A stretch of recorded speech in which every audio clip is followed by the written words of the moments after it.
Қазақстан-Қытай шекарасы ашылғалы, ол жақтан келетін тауарлар саны да артқан. Мысалы, мына күртешелер Қытайдан жеткізіліпті.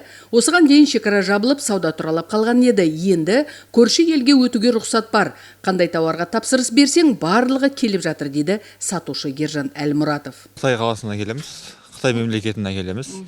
Проблема жоқ қой? Проблема жоқ. Енді жабылған кезде бар тауар сатып, қазір енді ашық, Аллаға шүкір, әкеп жатыр барынша. Қазір бағалар жалпы алған кезде скидка болып жатыр.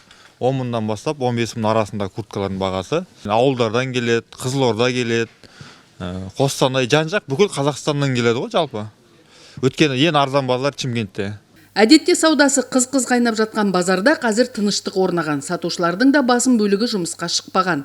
Сауда-саттықтың қарқыны азаятын қаңтарда тек қыстық киімдер сататын саудагерлер ғана базардан табылады. Біз Бішкектен әкелеміз. Бішкек Қытайдан, Түркиядан, Россиядан әкеледі. Қазір жақсы ма енді? Иә, жақсы ғой. Қазір шекара ашық, жақсылап жүріп жатыр.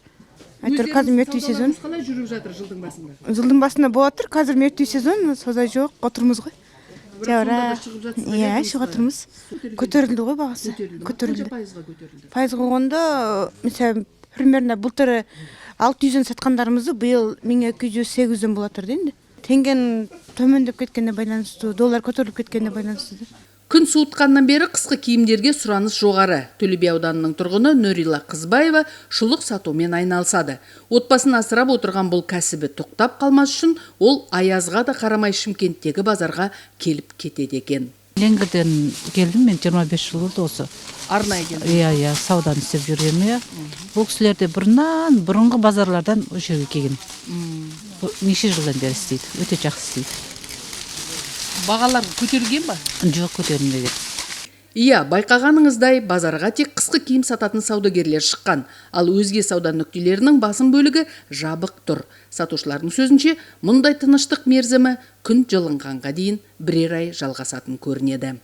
Шынар Оразова, Ерлан Бексейітов, Александр Крапивкин, Отырар телеарнасының жаңалықтар қызметі.